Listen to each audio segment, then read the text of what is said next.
الحمدللہ رب العالمین والصلاة والسلام علی سید الانبیاء والمرسلین اما بعد فاعوذ باللہ من الشیطان الرجیم بسم اللہ الرحمن الرحیم۔ محترم سامعین، اس سے قبل ہماری آڈیو میں آپ نے قرآن مقدس کی سب سے پہلی سورۃ الفاتحہ کی 5 آیتوں کی تفسیر سماعت فرمائی۔ آج ہم سورۃ الفاتحہ کی آیت نمبر 6 اور 7 کا معنی و مفہوم اور اس کی تفسیر آپ کے سامنے پیش کریں گے۔ اللہ تبارک و تعالی قرآن مقدس میں فرماتا ہے، صراط الذین انعمت علیہم غیر المغضوب علیہم ولا الضالین، آمین۔ راستہ ان کا، اس آیات کا ترجمہ، راستہ ان کا جن پر تو نے احسان کیا، نہ ان کا جن پر غضب ہوا اور نہ بہکے ہوں کا۔ صراط الذین انعمت علیہم، ان لوگوں کا راستہ جن پر تو نے احسان کیا۔ یہ جملہ اس سے پہلی آیت کی تفسیر کے جو صراط مستقیم سے مراد ان لوگوں کا راستہ ہے جن پر اللہ تعالیٰ نے احسان و انعام فرمایا۔ جو آیت ہے، اہدنا الصراط المستقیم، ہم کو سیدھا راستہ چلا، تو سیدھا راستہ ہے کیا؟ وہ یہی ہے، صراط الذین انعمت علیہم، ان لوگوں کا راستہ جن پر اللہ نے احسان کیا، انعام کیا، اور جن لوگوں پر اللہ تعالیٰ نے اپنا فضل و احسان فرمایا ہے ان کے بارے میں ارشاد فرماتا ہے، وَمَن يُطِعِ اللَّهَ وَالرَّسُولَ فَأُولَئِكَ مَعَ الَّذِينَ أَنْعَمَ اللَّهُ عَلَيْهِمْ مِنَ النَّبِيِّينَ وَالصِّدِّيقِينَ وَالشُّهَدَاءِ وَالصَّالِحِينَ وَحَسُنَ أُولَئِكَ رَفِيقًا۔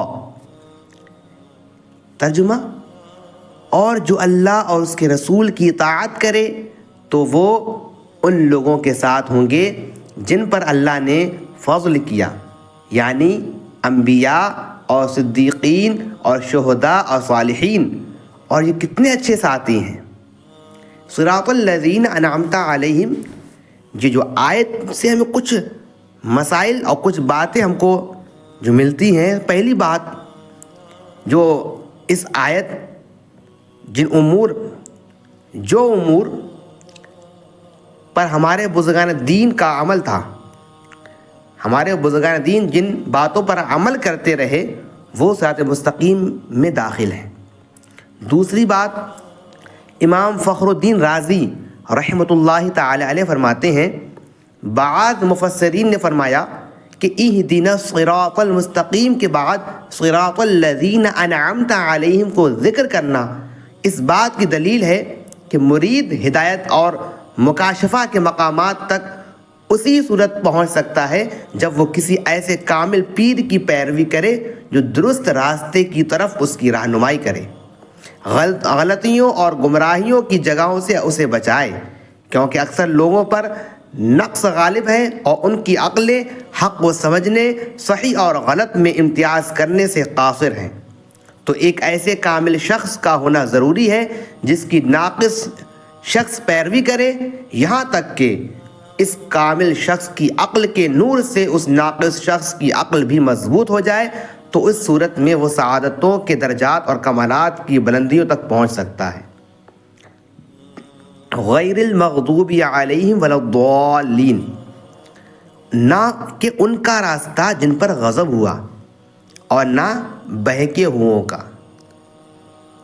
جن پر اللہ تعالیٰ کا غضب ہوا ان سے مراد یہودی اور بہکے ہوئوں سے مراد عیسائی ہیں، جیسا کہ سنن ترمذی جلد نمبر 4 صفحہ نمبر 444 حدیث نمبر 2964 میں ہے۔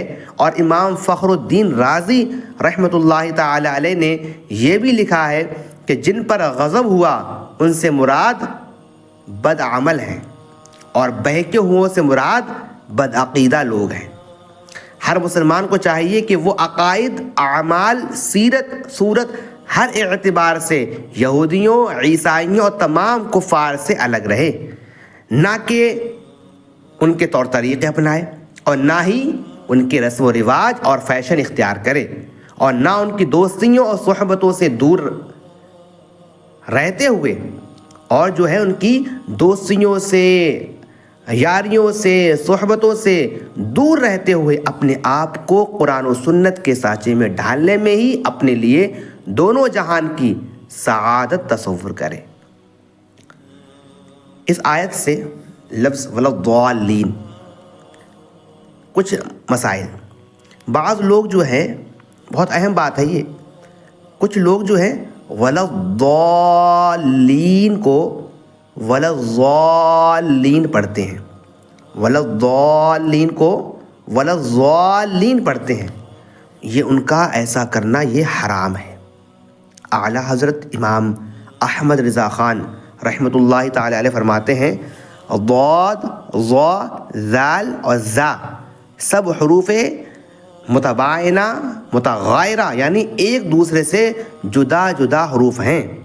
ان میں سے کسی کو دوسرے سے تلاوت قرآن پاک میں قصداً بدلنا، اس کی جگہ اسے پڑھنا، نماز میں ہو یا نماز سے باہر، حرام، قطعی و گناہ عظیم اور تحریف کتاب کریم ہے۔ اس مسئلے کے بارے میں دلائل کے ساتھ تفصیلی معلومات حاصل کرنے کے لیے فتاوی رضویہ کی 6 جلد میں موجود ان رسائل کا مطالعہ فرمائیں۔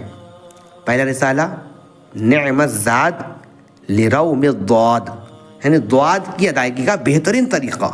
دوسرا رسالہ الجام الصاد عن سنن الضاد یعنی ضاد کی ادائیگی کے غلط اور صحیح طریقوں کا بیان۔ یہ ان رسالوں کا مطالعہ فرمائے۔ اور لفظ ہے آمین، سورہ جب پوری ہو جاتی ہے، مکمل ہو جاتی ہے وَلَضَّالِّينَ، اس کے بعد میں آمین کہا جاتا ہے۔ تو اس آمین کا جو معنی ہے وہ یہ ہے کہ اے اللہ عز و جل تو قبول فرما، اے اللہ عز و جل تو قبول فرما۔ اور دوسرا معنی ہے اے اللہ عز و جل تو ایسا ہی فرما۔ آمین سے متعلق کچھ مسائل اور جان لیجئے۔ آمین جو ہے یہ قرآن مجید کا کلمہ نہیں ہے، یعنی قرآن مجید میں لفظ آمین یہ جو ہے آمین قرآن مجید کا جز، قرآن مجید کا کلمہ نہیں ہے۔ دوسرا، نماز کے اندر اور نماز سے باہر جب بھی سورہ فاتحہ ختم کی جائے تو اس کے بعد آمین کہنا سنت ہے۔ آمین کہنا کیا ہے؟ سنت ہے۔ نماز کے میں تلاوت کر رہے ہو یا اپنی نماز پڑھ رہے ہو اور یا پھر امام کے پیچھے ہو اور یا پھر ایسے ہی نماز کے باہر سورہ فاتحہ کی تلاوت کی جا رہی ہو تو اس کے بعد تلاوت کے بعد سورہ فاتحہ کے آخر میں یہ آمین کہنا یہ سنت ہے۔